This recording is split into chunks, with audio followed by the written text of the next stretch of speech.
안녕하세요. 인포마켓 강용훈 대표입니다. 지금 최근 들어서 작년에 많이 올랐던 HBM 관련주들이 무차별 급락을 하고 있습니다. 무엇보다 자금이 엔저를 바탕으로 하는 일본 시장 쪽으로 옮아가고 있고요. 국민연금 등 국내 기관 투자가들이 안전판 역할을 하기는커녕 이익 실현 매물을 내놓고 있습니다. 그리고 지정학적 리스크도 부각이 되고 있고요. 정부의 어떤 반도체 정책도 일본에 비해서는 선명성이 좀 떨어진다, 이런 평가가 있는 편입니다. 그래도 그럼에도 불구하고 HBM 관련주들은 조만간 다시 상승으로 턴을 할 것 같은데요. 지금은 온 디바이스 AI 쪽으로 관심이 집중되어 있지만 다시 HBM 쪽으로 시장에 관심이 가지 않을까 생각합니다. 그거는 이제 SK하이닉스의 방대한 계획을 보면 알 수 있는데요. 아마 SK하이닉스는 25일날 작년 실적을 발표하면서 올해 사업 계획을 명쾌하게 발표를 할 것 같습니다. 지금 오늘의 주제는 HBM 생산량이 30% 깎여 나간다. 여기 이제 밑에 화살표를 보면 안 좋은 이야기 같지만 실제로는 그렇지 않습니다. 이게 지금 생산 과정에서 굉장히 어려움을 겪고 있다, 이 이야기를 해드리려고 합니다. SK하이닉스가요, HBM3는 이미 생산하고 있고 HBM3E는 양산 시점이 언론에서는 올 상반기라고 알고 있는데, 저는 올해 구정 끝나고 획기적인 발표를 하지 않을까, 이런 생각을 하고 있습니다. 라이벌인 삼성전자가 생각도 하지 못한 시점, 아주 이런 시점에 HBM3E 양산 개시를 선포를 할 것 같거든요. SK하이닉스에서 예상하고 있는 수량이요, 올해 추진하고 있는 수량이 HBM3하고 3를 합쳐서 4천만 개가 넘습니다. 엄청난 수량이죠. 삼성전자는 지금 엔비디아에 HBM3를 납품 계약을 맺었다라고 일부 언론에서 이야기는 나오는데 실제적으로 구체적으로 발표를 하지 않고 있죠. 이게 아마 CES 때문에 임원진이 총출동했기 때문에 끝나면 나올 거라고 우리가 기대를 했는데 조만간 발표가 되겠죠. 어쨌든 SK하이닉스만 집중을 하면요, 아마 SK하이닉스도 이 생산량을 맞추려면 어마어마한 증산을 위한 투자를 단행을 해야 될 겁니다. 현금도 많이 마련을 해야 될 것 같고요. 최근 들어서 중국 공장에서 D램 일부분을, 그러니까 HBM의 일부분을 웨이퍼를 생산을 한다, 이런 이야기도 지금 들리고 있죠.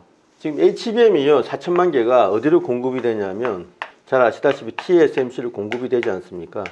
CoWoS에 SK하이닉스의 HBM을 올리고 파운드리 공정으로 만든 GPU를 올립니다. 그래서 이렇게 패키징을 하는 건데요. 저번에 제가 한번 다른 영상에서 말씀드리기를 TSMC의 올해 총 생산량이 24만 장이라고 했거든요. 코어스. 많은 분들이 오해를 하고 계시더라고요. 코어스 생산량이 24만 장이면 이게 24만 세트를 말하는 거냐? 그게 아니고요. 이거는 그 코어스의 중간이 되는 인터포저 연간 생산량을 말하는 겁니다. 그러면은 인터포저 하나에 크기가 있을 거 아닙니까? 그 CoWoS의 크기가 있기 때문에 인터포저 한 장당 40개의 원래 세트를 만들 수 있어야 됩니다. 면적상으로 계산을 해보면 그렇죠. 그러니까 이 세트라는 건 뭐냐면 HBM하고 GPU하고 이런 거를 다 모아서 이 인터포저 위에 올린 그 한 세트를 말하는 거예요. 그러니까 본딩을 하고 거기 위에 몰딩까지 다 이 한 세트가 40개가 나와야 되는데 완벽하게 수율이 100%일 때는 그렇죠. 근데 디지타임즈 같은 경우 이런 대만의 언론을 보면 한 24개 나오는 걸로 이렇게 이야기를 하고 있거든요. 그럼 아마 H100의 이 기존의 사이즈가 H200, B200 가면서 이 인터포저의 사이즈가 커지는 것도 영향을 줄 수 있겠지만 제가 봤을 때는 이게 수율하고도 관련되어 있습니다.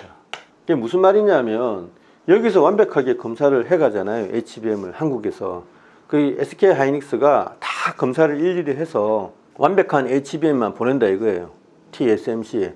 TSMC도 그 비싼 GPU를 만들면서 엄청나게 검사를 해서 완벽한 HBM 하고요, 완벽한 GPU하고 합친다 이거예요. 그러면 이제 거의 100%에 달하는 수율이 나와야 되는데 그렇지 않다는 겁니다. 어떤 점에서 그러냐면요, 본딩 수율, 이게 상단 부분 COW 부분에서요 본딩을 할 때 이게 피치 간격이 HBM 피치 간격 40 마이크로미터라고 알려져 있는데 그것보다 더 조밀하면 조밀했지 못하지 않다는 이야기가 있거든요. 대면적을 훨씬 조밀한 피치로 본딩을 하다 보면 이게 빠다로가 난다 이겁니다. 그러니까 불량이 생긴다고요. 그러니까 수율이 떨어진 요인이 생긴다는 거죠. 그래서 이렇게 아마 본딩에 대한 수율 문제도 있을 거고요. 아마 우리가 예기치 못한 문제, 접합을 해놓고 이제 열 검사를 해보면 COWOS 세트, 그러니까 H100 세트, H200 세트 뭐라고 부르든 이 완결된 세트의 전제는요, 열이 폭주를 하지 않아야 되거든요. SK 하이닉스 제품이 삼성전자보다 우위에 있다고 하는 거는 이게 신비의 물질, 머티리얼 X를 사용해서 그러니까 이 HBM 사이사이에 이 깔아놓는 이 언더필, 그러니까 여기서는 자사에서는 MRMUF라 그러는데 저는 NCP라고 주장을 하죠. 그것이 삼성전자가 사용하는 NCF보다 훨씬 열 특성에 있어서 좋다 이겁니다. 그래서 열이 폭주를 하지 않는데 실제로 GPU 바로 옆에 이렇게 장착을 하고 몰딩을 한 다음에 실제 작동을 하면 열 특성이 확보가 되느냐, 그렇지 않을 수도 있다는 거예요. 이유가 어찌됐든 제가 그 공정을 정확하게 본 건 아니지만 여러 군데 취재를 해본 결과 이 수율이 30%가 깎여 나간다는 겁니다. 100%야 될 수율이 이 30%가 깎여 나가면서 HBM이 거기서 이제 불량으로 판정을 받고 이게 분류가 된다는 거죠. 쉽게 말해서 본딩을 하고 난 다음에 40개 세트에서 24개 세트로 감해지는 것은 이 16개 정도가 본딩 과정에서 일어난 어떤 문제로 인해서 버려진다는 거예요. 그러니까 여기서는 멀쩡하게 완벽하게 검사를 해갔지만 거기서 가서 본딩을 하는 과정이라든가 더 미세한 체크를 했을 때 열 특성이 맞지 않아서 버려지는 HBM 수가 30%나 된다 이겁니다. 이게 이제 누가 이렇게 이야기를 했냐면 아주 엔드 유저, HBM의 엔드 유저는 어디겠습니까? 쪽이겠죠. 그런 쪽에서 이렇게 상황 파악을 하고 있어서 지금 SK 하이닉스는 SK 하이닉스대로 본사에서 지금 4천만 개 이상을 만들어내잖아요. 수율을 더 높이기 위해서. 그러니까 SK 하이닉스 생산단의 수율을 높이기 위해서 단 1%의 수율을 높이기 위해서 엄청난 노력을 하고 있는 한편 TSMC도 TSMC대로 고군분투를 하고 있다는 겁니다. 어떤 식으로 고군분투를 하냐?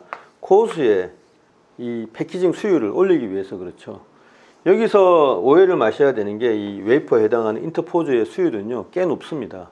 왜냐하면 인터포저 자체가 아주 어려운 공정은 아니거든요.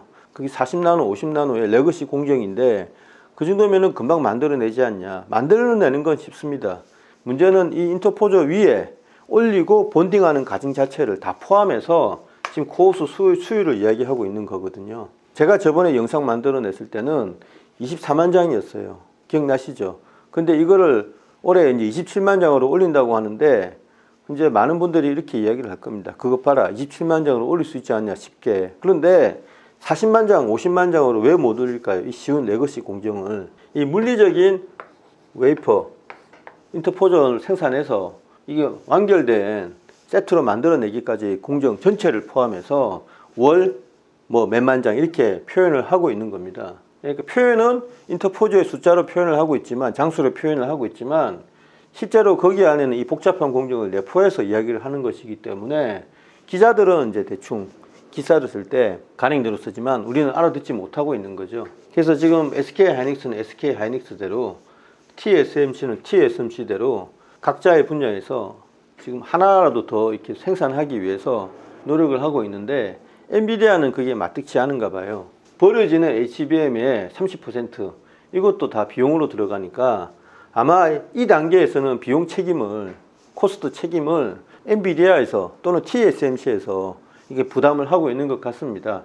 SK 하이닉스는 완벽하게 100% 검사하는 것을 shipping해서 보내니까 책임은 이제 TSMC로 넘어간 건데 이 보낼 때는 아마 가격을 선적할 때 그때 가격을 다 받겠죠. 수량에다 가격을 곱해서 받을 테고 받은 거를 패키징할 때 거기서 나오는 문제는 버려지는 HBM에 대한 문제는 다 TSMC하고 엔비디아가 책임을 지게 되어 있는 모양입니다. 그래서 지금 골드 마이닝이라고 해서 이 버려지는 HBM을 어떻게든 살리자, 이 버려지는 GPU를 어떻게든 살리자, 이게 지금 최고의 과제가 되고 있거든요. 향후 이 산업 분야가 그 사업이 굉장히 유명할 거로 생각이 됩니다. 거기에 관련된 회사가 국내에 한 개가 있죠. 그건 찾아보시기 바라고요. 어쨌든 지금 SK하이닉스와 TSMC가 어떤 노력을 기울이고 있고 올해 HBM 생산량, HBM3 생산량을 SK하이닉스는 얼마 정도 가지고 있는데 여기서 30%가 실제로 패키징하면서 버려진다. 아깝게. 그 충격적인 사실을 제가 말씀을 드립니다. 이 모든 게 함의하는 거는요. 엔비디아에서는 지금 좀 더 SK하이닉스나 TSMC한테 종용을 하는 겁니다. 완결된 코어스 세트를 더 많이 만들어내라. SK하이닉스는 더 많이 HBM을 생산해라. 왜? 버려지는 것까지 있으니까 우리가 좀 더 수익을 얻기 위해서는 양사가 분발을 해줘야 된다는 거거든요. 그래서 SK하이닉스가 다 못하니까 삼성전자한테 엔비디아가 종용을 하고 있는 겁니다.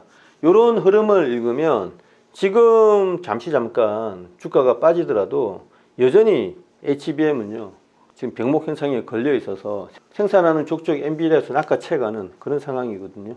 삼성전자가 이제 SK하이닉스의 생산량을 따라잡는 전제로 했을 때 양사에 있던 HBM용 그 웨이퍼의 월 생산 개수가 거의 뭐 12에서 14, 14, 15만 장 이런 식으로 예상을 했더라고요. 그렇게 되면은 HBM의 연간 판매 금액이요 시장 형성 규모가 거의 뭐 50조를 넘어가는 그런 상황이 됩니다. 물론 가격이 지금하고 똑같다는 전제 하에서 그런데 아마 내년에는 올해보다 더한 빅뱅이 있지 않을까 생각이 됩니다.